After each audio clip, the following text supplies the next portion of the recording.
By the way, আমি কার্তিক আর আপনারা ছিলেন কার্তিক রান্নাঘর। আজকে সোমবারে বৈকালবেলা আমাদের উড়িষ্যাতে যে ফেমাস একটা নাস্তা আছে, তো নৌকার চপ, সেটা কিন্তু আজকে বানাবো এবং আপনাদের সাথেও শেয়ার করব কি করে করছি।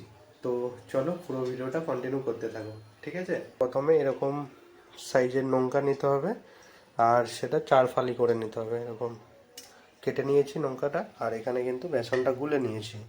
তেলটা গরম হচ্ছে, এরপরে কিন্তু দিয়ে দেবো। ভাজার আগে কিন্তু এটাই নুন ছড়িয়ে নিতে হবে, লঙ্কার উপরে হালকা নুন ছড়িয়ে নিতে হবে। ফাইনালি কিন্তু এরকম লঙ্কার চপ বানাবো, যেটা উড়িষ্যায় সব থেকে ফেমাস খাবার নাস্তার মধ্যে। আর এখানে নিয়ে নিয়েছি বেসন। চলো গরম গরম ভাজা যাক। এরকম বেসনতে ডুবিয়ে আর এরকম গরম তেলেতে ছেড়ে দিতে হবে। এখানে একটু লম্বা লম্বা হয়।